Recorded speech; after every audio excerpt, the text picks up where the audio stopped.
Good morning, student of class 5. How are you? I hope you all are fit and healthy. So, welcome back to your EVS class, student. Today date is 19 August 2021 and I am teaching you chapter number 6, Natural Calamities.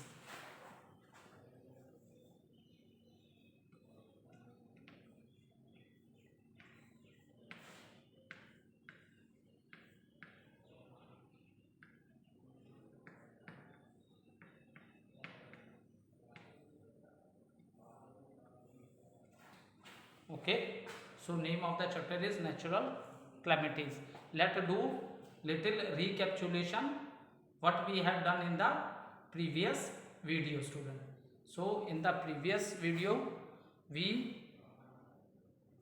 I explained you what is the meaning of a natural calamities. See, student, these are the things which are not in control of human beings also.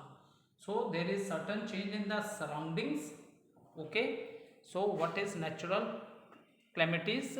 It is a sudden change in the surrounding which cause damage to human property also, and even many of them have lost their life also. ठीक है, natural calamities ऐसी चीज़ें हैं बेटा जो हमारे control में नहीं है. ठीक है, it is certain changes in the surrounding जिससे ह्यूमन बींग की भी लाइफ लॉस होती है, एनिमल्स की भी, और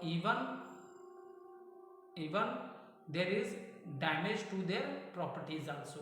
तो some of the natural calamities are flood, drought, earthquake and tsunami. So already आज मैं थोड़ी सी रिकैप्चुलेशन करा रहा हूँ. If you want to see in a detail, अगर आपको डिटेल देखना है तो आप प्रीवियस वीडियो में वॉच कर सकते हो. ठीक है, मैंने फ्लड के रीज़न बताए थे. तो during heavy rainfalls, during the rainy season, due to heavy rainfalls, what happen, the when the river water overflow and it submerge the surrounding area, so such condition is known as flood. ठीक है, if these types of thing happen in your area, then we will say that area is affected by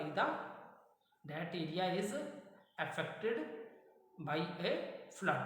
So when there is when the river water overflow and it submerged the surroundings area, so such a situation is known as the flood. Okay, after that I also discuss with you what are the reasons of the flood.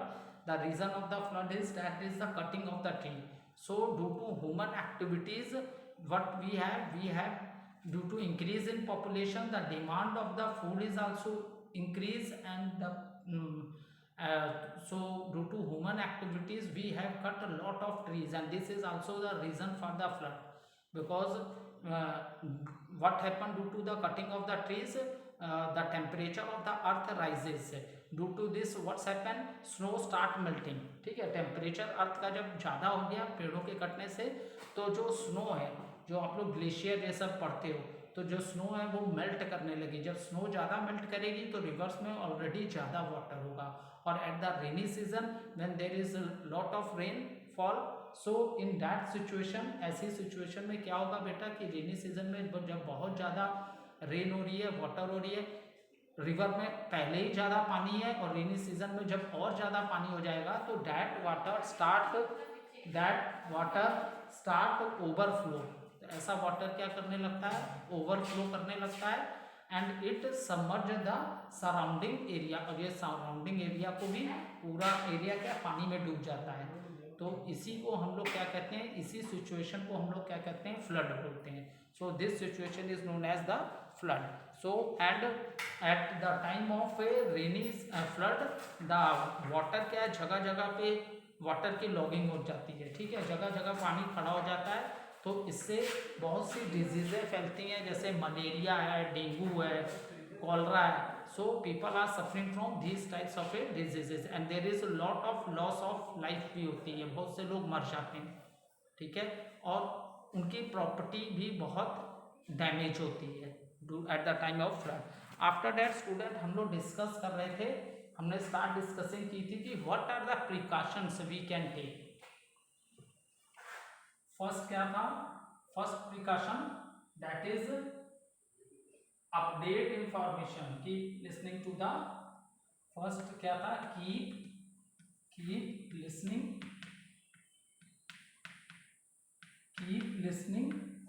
Okay, पहला क्या था, keep listening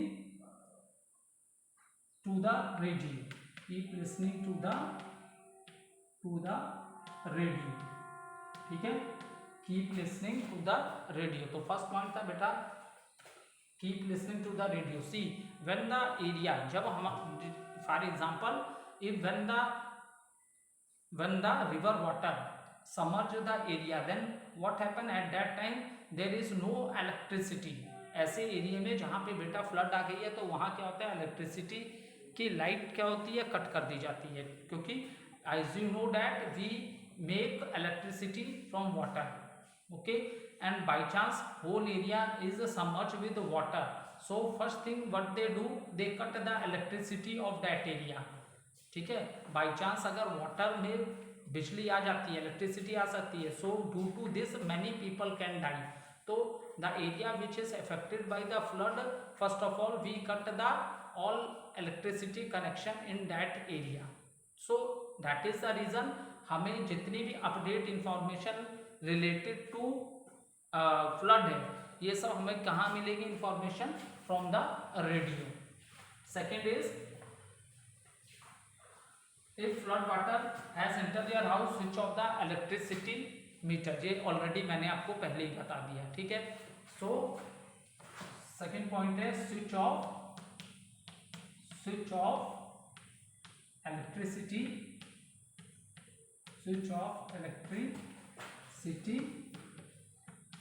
metre. Is it clear now? And what is the third point, की flash light. अब देखो जब electricity नहीं होगी तो एज यू नो दैट कि we are also unable to see in the dim light, ठीक है, बिना, तो उस समय तो ना तो आपकी CFL जलेगी, जब इलेक्ट्रिसिटी नहीं होगी घरों में तो कोई भी इलेक्ट्रिकल अप्लायंसेस वर्कआउट नहीं कर सकता। So student at that time हम लोग क्या करेंगे, what we will do at that time, we keep flash lights, torch रख सकते हो, फ्लैश लाइट रख सकते हो, मैच स्टिक्स रख सकते हो। So these things can you kept at the time of the flood, ठीक है। Keep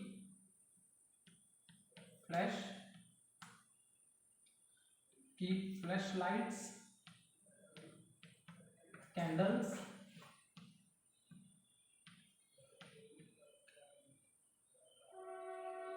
and match boxes,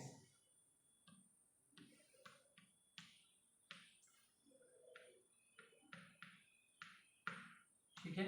next point इसमें दिया है store adequate amount of a dry food, ठीक है, store adequate amount of a dry food, because बेटा जब flood की सिचुएशन होती है so at that time the market is close, आप फ्लड वाटर में कहीं जा नहीं सकते हो, because we can not swim in flood water, that water is totally contaminated. इतना वाटर हो जाए, जो सीवेज वाला जो आपका वाटर होता है वो वाटर भी फ्लड वाटर के संग मिक्सअप हो जाता है, तो that water is very contaminated. So at the time of flood we do not swim, कभी भी हमें स्विम नहीं करना चाहिए, ठीक है, फ्लड वाटर में, और ना तो हमें कोई व्हीकल चलानी चाहिए, क्योंकि बेटा जब पानी सबमर्ज हो जाता है ना, तो मान लीजिए लैंड पे कोई बहुत बड़ा गड्ढा है, ये आपको कुछ विजिबल नहीं होता है, तो अगर आप मूवमेंट करते हो फ्लड वाटर में, आप मूव कर रहे हो किसी व्हीकल से में, तो by chance it may be some accident with you also, okay.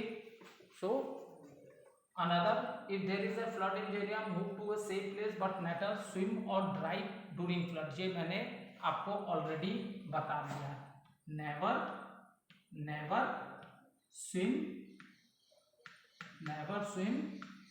or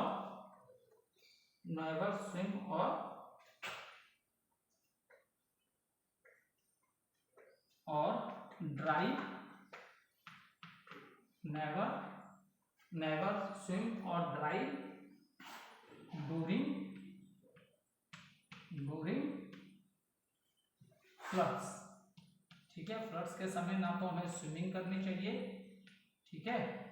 so never swim और ड्राइव ड्यूरिंग फ्लड्स, ठीक है, फ्लड्स के समय ना तो हमें स्विमिंग करनी चाहिए, ना तो हमें कोई व्हीकल ड्राइव करनी चाहिए, may be because it is not safe for our life. अगर हम ऐसा करते हैं तो ये हमारी लाइफ के लिए क्या सेफ नहीं है।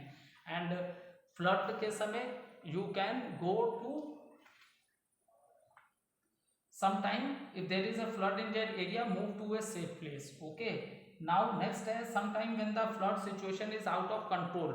Okay, ये भी आप लोग ने देखा होगा, अगर रेल नहीं देखा होगा तो आप टीवी पे न्यूज़ चैनल्स अगर आप देखोगे तो आपको पता चलेगा, if there is a flood in some area and lot of water in that area, so ऐसे में आर्मी और रेस्क्यू ऑपरेशन भी चलाए जाते हैं। ठीक है, वो लोग भी लोगों की हेल्प करते हैं बोट्स पे, क्योंकि देखो जब पानी का लेवल बढ़ता जाएगा तो क्या है, लोग कहाँ चले जाते हैं, अपने हाउस के रूफ पे चले जाते हैं। तो ऐसे में वो कहीं मार्केट भी जा नहीं सकते, तो अगर उन्हें खाना नहीं मिलेगा, क्लीन ड्रिंकिंग वाटर नहीं मिलेगा, तो भी वो मर जाएंगे। तो अगर ऐसी कंडीशन आ जाती है कि फ्लड वाटर का लेवल डाउन ही नहीं हो रहा है, तो ऐसे केसेस में हम लोग अपने जो कंट्री की जो हमारी आर्मी है, ठीक है, वो भी लोगों की क्या करती है, हेल्प करती है। ठीक है, the army is called for, army को भी हेल्प के लिए बुलाया जाता है, आम पब्लिक की हेल्प के लिए, and this is known as rescue operations. ठीक है, this is known as rescue operation.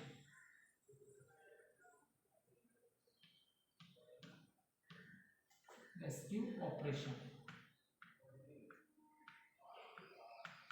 इसको क्या हम लोग बोलेंगे बेटा, रेस्क्यू ऑपरेशन बोलेंगे। ठीक है, अगर कोई एरिया ऐसा है जहाँ वाटर का लेवल बहुत दिनों से डाउन नहीं हो रहा है, सिचुएशन बहुत गंभीर है, ठीक है, तो लोगों की लाइफ को सेव करने के लिए आर्मी को भी बुलाया जाता है हेल्प करने के लिए लोगों की, and this is known as rescue operations, and they save the people. ठीक है, वाटर बोट लेके जाते हैं, आपने देखा होगा फ्लड के समय हेलीकॉप्टर से लोग कहाँ पे होते हैं, मोस्टली लोग अपने घर के रूफ पे चले जाते हैं, क्योंकि नीचे का ग्राउंड लेवल में तो पूरा वाटर आ गया होता है। ठीक है, नीचे के ग्राउंड लेवल में तो पूरा वाटर होता है, तो लोग अपने घरों के रूफ पे चले जाते हैं, ईटेबल आइटम भी उनकी नहीं होती है। तो आप देखे होंगे, अगर आपने न्यूज़ चैनल में देखा होगा, तो उस समय देखो उनको फूड भी अवेलेबल कराया जाता है, उनको क्या फूड अवेलेबल कराया जाता है, फूड भी अवेलेबल उनको कराया जाता है ऐसे टाइम में। ठीक है, हेलीकॉप्टर की सर्विसेज भी ली जाती हैं, जो लोग रूफ पे होते हैं तो घर घर मतलब उन लोग को इस ढंग से ईटेबल थिंग्स भी अवेलेबल कराई जाती हैं। ओके, और नेक्स्ट थिंग मैंने बताई, आर्मी रेस्क्यू ऑपरेशन चलाती है और उन्हें सेफ एरिया में ले जाती है। जब फ्लड का वाटर लेवल डाउन हो जाएगा तब फिर वो आ जाएंगे वापस। ठीक है, अब नेक्स्ट है we can control flood by. Now we will discuss those point how we can control the flood. ये तो हमने जितना भी डिस्कस किया बेटा, ये हमने प्रिकॉशन डिस्कस किए कि क्या क्या सावधानी हम लोग लेंगे, क्या क्या प्रिकॉशन लेंगे कि हम अपने को क्या कर सकते हैं, सेव कर सकते हैं। नाउ नेक्स्ट अब हम लोग डिस्कस करेंगे how we can control flood. We can control, अब हम करेंगे we can control, we can control floods by, we can control floods by. Okay, so what is the first point? Planting more tree, planting more planting more trees। देखो already जब मैंने flood discuss किया था तो flood आने का सबसे पहला रीजन मैंने तुम लोग को क्या बताया था, फ्लड व्हाई द फ्लड्स बहुत आ रही हैं, due to the cutting of the trees. क्योंकि जब आप बहुत ज़्यादा पेड़ों को काटोगे तो बेटा अर्थ का जो टेम्परेचर है वो राइज कर जाएगा, अर्थ पे गर्मी बहुत ज़्यादा बढ़ जाएगी। तो जब बहुत ज़्यादा गर्मी बढ़ जाएगी तो जो हमारे जो क्या माउंट एवरेस्ट है, रेंज हमारी कंट्री की जो बर्फ़ से ढकी हुई है, सबसे दुनिया के सबसे ऊंचे पहाड़, तो ये स्नो जो है बहुत ज़्यादा मेल्ट होने लगेगी। जब स्नो बहुत ज़्यादा मेल्ट होगी तो रिवर्स में वाटर ज़्यादा हो जाएगा, और जब रेनी सीजन आएगा और बहुत ज़्यादा रेन होगी तो इसलिए एक्सेस वाटर आ जाता है रिवर में और वो ओवरफ्लो करने लगता है और ये सिचुएशन अराइज हो जाती है फ्लड की. So we should plant more and more trees. In this manner we can control the floods. क्योंकि पेड़ बहुत ज़्यादा होंगे तो अर्थ का टेम्परेचर राइज नहीं करेगा, तो जो स्नो है बेटा वो मेल्ट नहीं करेगी इतनी ज़्यादा. ठीक है, तो प्लांटिंग मोर ट्रीज. ठीक है, नेक्स्ट है not allowing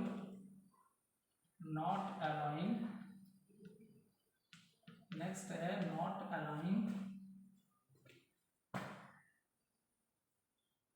construction of houses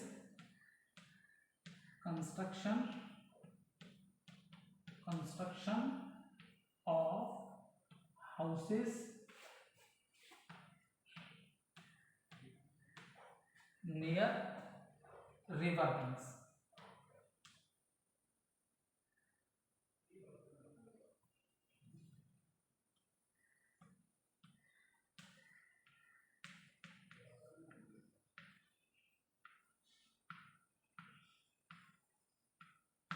ठीक है, जो रिवर्स के जो किनारे होते हैं वहां पे हाउसेस की कंस्ट्रक्शन नहीं करानी चाहिए, क्योंकि एवरी ईयर जब भी फ्लड आएगी तो देखो इजली वो वाटर जो है वो सारे एरिया के पानी में डूब जाएंगे. ठीक है, और फ्लड रिवर्स के अगल बगल अगर पेड़ नहीं होंगे बहुत ज़्यादा, ठीक है, क्योंकि सॉइल इरोशन की प्रॉब्लम भी क्यों हो रही है, क्योंकि हम पेड़ों को बहुत ज़्यादा काट रहे हैं और हमें पता है ना पेड़ों की जड़ें जो है मिट्टी को पकड़ के रखती हैं बहुत मजबूती से. तो डैट इज़ द रीज़न हमें जो रिवर्स बैंक है मतलब रिवर के किनारे वहाँ पे कंस्ट्रक्शन ऑफ हाउसेस के लिए अलाउ नहीं करना चाहिए. ठीक है, बहुत, क्योंकि जहाँ रिवर्स के बैंक होते हैं मतलब रिवर के किनारे देखो आप देखोगे जैसे अपने वाराणसी में देख लो रिवर गंगा है. ठीक है, द होली रिवर. तो रिवर के गंगा के अगल बगल बहुत से लोगों ने घर बनाए हैं और एवरी ईयर उनके घरों में फ्लड का वाटर आता है, क्योंकि लोगों ने घर बना लिए, पेड़ है ही नहीं. पेड़ क्या है, मजबूती से जमीन को पकड़ के रखते हैं. ठीक है, तो हमें कंस्ट्रक्शन का काम मतलब हाउसेस बनाने का के लिए लोगों को अलाउ नहीं करना चाहिए. Is it clear? नेक्स्ट है constructing dams in area where the current of the river is strong. It should be maintained for constructing dam in area where the current of river is strong. It should be maintained for farmer flood make the soil more fertile and increase the agricultural production. अब देखो जहाँ पे, ठीक है, क्या कह रहा है, जहाँ पे रिवर के वाटर का फ्लो बहुत तेज हो. ठीक है, जहाँ रिवर के वाटर का फ्लो बहुत तेज होता है वहाँ पे हमें क्या बनाने चाहिए, डैम्स बनाने चाहिए. आप ठीक है, हमारी कंट्री में भी बहुत से डैम्स हैं. ओल्ड टाइम में क्या होता था, farmer are totally depend on rain for the cultivation. लेकिन due to science and technology, due to the development of science and technology lot of changes has come. अब हम लोग क्या करते हैं, क्योंकि रेनी सीजन में एक्सेस ऑफ रेन होती है तो हमने क्या किया, उस वाटर को स्टोर करना स्टार्ट कर दिया. इसी को हम लोग बोलते हैं डैम. तो डैम हमें वहाँ बनाने चाहिए रिवर्स पे जहाँ रिवर वाटर का फ्लो क्या होता है, बहुत फास्ट होता है. तो ऐसे जगह पे अगर आप वाटर को कंट्रोल करना चाहते हो तो वहाँ पे आप डैम्स बना दो. और हमें बेटा इन डैम्स की प्रॉपर मेंटेनेंस भी करनी चाहिए, क्योंकि इसमें इतना ज़्यादा वाटर होता है, अगर डैम ब्रेक हो गया तो मैनी पीपल विल डाई. ठीक है, अगर ये ब्रेक हो जाता है तो बहुत से लोग मर जाएंगे. तो दैट इज द रीज़न. तो हमें डैम से अब देखो अभी हम लोग सब यही डिस्कस कर रहे थे, ड्यू टू फ्लड वाटर से बहुत से human beings loss of life होती है, ह्यूमन प्रॉपर्टी डैमेज हो जाती है, बहुत से animal also loss their life. So अभी हम लोग सब डिसएडवांटेजेस ऑफ डिस्कस कर रहे थे, किसकी, फ्लड की. हमने ये सब किसकी डिसएडवांटेज डिस्कस की, वो क्या किसकी की, फ्लड की डिसएडवांटेज डिस्कस कर रहे थे. लेकिन अगर आप लोग बेटा नॉर्दर्न प्लेन्स जहाँ हम लोग रहते हैं, यूपी ये क्या है, नॉर्दर्न प्लेन्स हैं, तो बाढ़ से नुकसान तो बहुत होता है लेकिन फार्मर्स को लिए फ्लड्स क्या है, बहुत इंपॉर्टेंट है. क्योंकि जब नदियाँ बाढ़ आती है, नदियों में आपने कभी बाढ़ की सिचुएशन देखी होगी, उसमें पानी बिल्कुल ब्राउन टाइप का रहता है, तो बहुत से फर्टिलिटी, तो जो रिवर वाटर जो आती है बेटा, जो बाढ़ के समय जो फ्लड्स आती हैं, वो अपने साथ इतना वाटर का फ्लो तेज होता है कि वो अपने साथ बहुत सी सॉइल लेके आती है, जिसको एल्यूवियल सॉइल बोलते हो, और वो सब कहाँ पे जमा होती जा रही है? इन नॉर्दर्न प्लेन्स पे। इसीलिए बेटा नॉर्दर्न प्लेन्स को फूड बाउल ऑफ इंडिया कहा गया है। सबसे ज़्यादा क्रॉप का प्रोडक्शन नॉर्दर्न प्लेन्स में होता है। सबसे ज़्यादा जो फसलें होती हैं ना, कल्टीवेशन होता है, वो सबसे ज़्यादा नॉर्दर्न प्लेन्स में होता है। रीज़न क्या है? ये नदियाँ कहाँ से आ रही हैं? माउंटेन से, तो अपने संग सिल्ट सॉइल लेके आ रही हैं, बहुत फर्टाइल मिट्टी है ये, और ये उसको कहाँ जमा कर दे रही है? इन नॉर्दर्न प्लेन्स में। इसलिए नॉर्दर्न प्लेन्स की जो सॉइल है वो बहुत फर्टाइल है। फर्टाइल है मीन्स बहुत यहाँ की सॉइल उपजाऊ है, ठीक है, यहाँ की सॉइल बहुत ज़्यादा उपजाऊ है, इसलिए यहाँ सबसे ज़्यादा खेती होती है। तो ये है एडवांटेज ऑफ द फ्लड। ये क्या है? एडवांटेज है फ्लड। फ्लड आने की वजह से नॉर्दर्न प्लेन्स की जो सॉइल है that is very fertile, and सबसे ज़्यादा जो कल्टीवेशन होता है, फूड का प्रोडक्शन होता है, वो इन्हीं एरियाज में होता है, नॉर्दर्न प्लेन्स में। अभी ये क्या कहते हैं, 15-16 चैप्टर जब नॉर्दर्न प्लेन्स ऑफ इंडिया पढ़ाएंगे तब तुम लोग को फुल एक्सप्लेनेशन देंगे। अभी मैंने थोड़ा सा यहाँ पे आपको बता दिया। ये क्या एडवांटेज है फ्लड की? एडवांटेज ये है कि ये नॉर्दर्न प्लेन्स को, लैंड को बहुत ज़्यादा फर्टाइल कर दे रही है, और यहाँ सबसे ज़्यादा क्रॉप का क्या होता है? प्रोडक्शन होता है, सबसे ज़्यादा खेती यही होती है। और ये किसकी वजह से होता है? फ्लड्स आने की वजह से, क्योंकि फ्लड्स में ही वहाँ की जो पहाड़ों की मिट्टी है, सिल्ट सॉइल है, वो पानी में बहते बहते इन प्लेन्स में आ जाती है, ठीक है, और ये प्लेन्स बहुत उपजाऊ हो जाते हैं, बहुत फर्टाइल हो जाते हैं।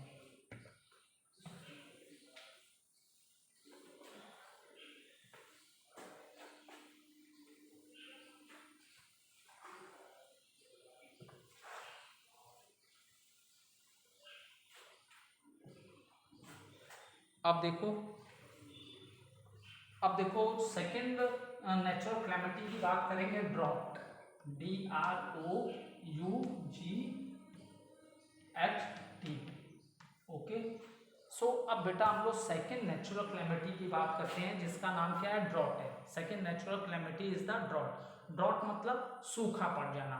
सो हम कब कहते हैं कि ड्रॉट पड़ गया? ठीक है, कि when a particular area does not receive a rainfall from a long period of A time.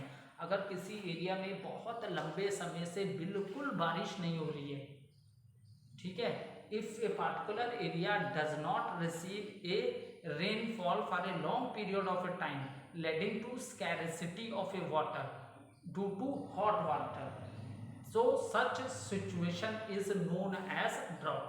अगर किसी एरिया में बेटा बहुत लंबे समय से बिल्कुल from long time there is no rainfall and there is a scarcity of water. Scarcity of water मतलब पानी की कमी पड़ जाना।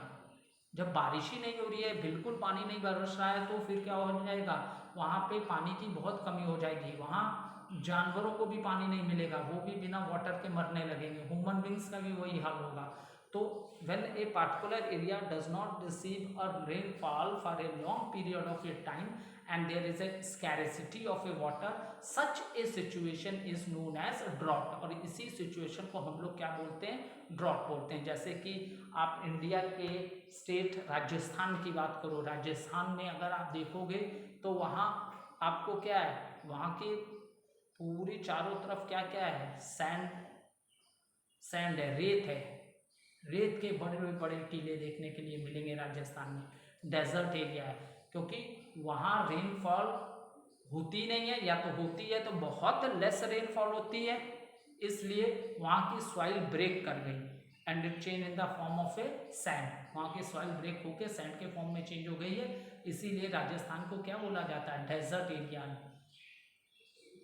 तो थार डेजर्ट जो इंडिया का सबसे बड़ा डेजर्ट है, ठीक है, ये भी तुम लोग फर्दर 14-15 चैप्टर में पढ़ोगे, what are the Thar desert of India. तो था डेजर्ट ऑफ इंडिया, जो कि राजस्थान, इसीलिए राजस्थान में क्या चारों तरफ रेती रेत है, क्योंकि यहाँ पे बारिश या तो होती ही नहीं है, अगर होती है तो बहुत कम होती है। ठीक है, तो पहले तो आप लोग डेफिनेशन लिख लो ड्रॉट की। When a particular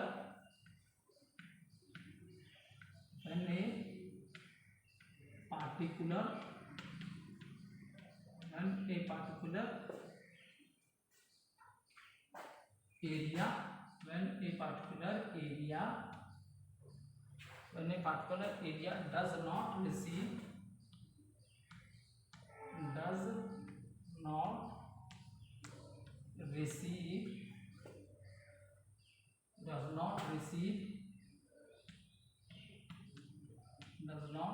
receive rainfall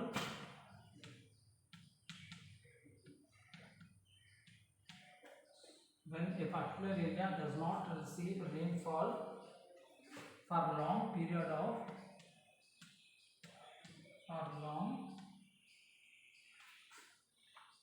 of time,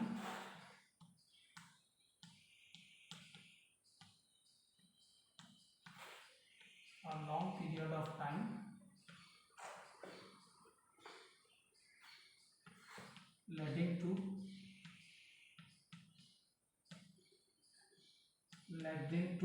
scarcity मतलब पानी की कमी हो जाना, पानी बिल्कुल नहीं रह जाता, इवन एनिमल्स को पीने के लिए पानी नहीं रह जाता है। scarcity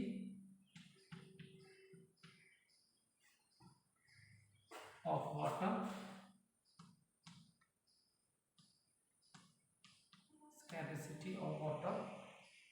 due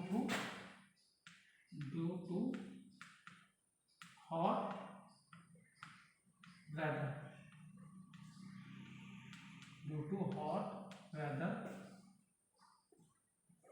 it is said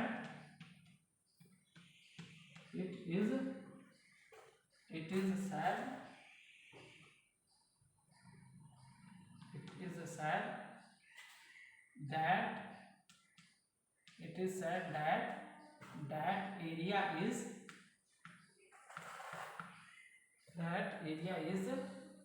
affected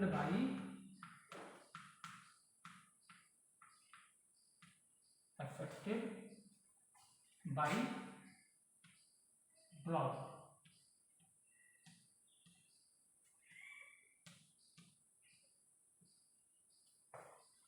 Okay, so this is the definition of a drought. ठीक है, so this is the definition of a drought. Now we will discuss what are the causes of drought. ठीक है,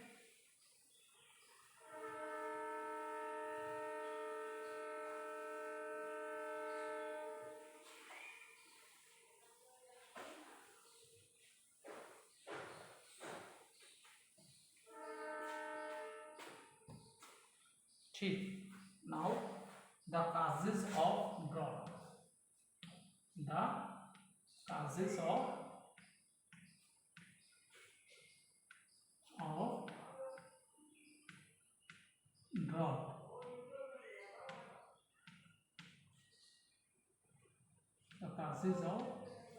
drought. First is location.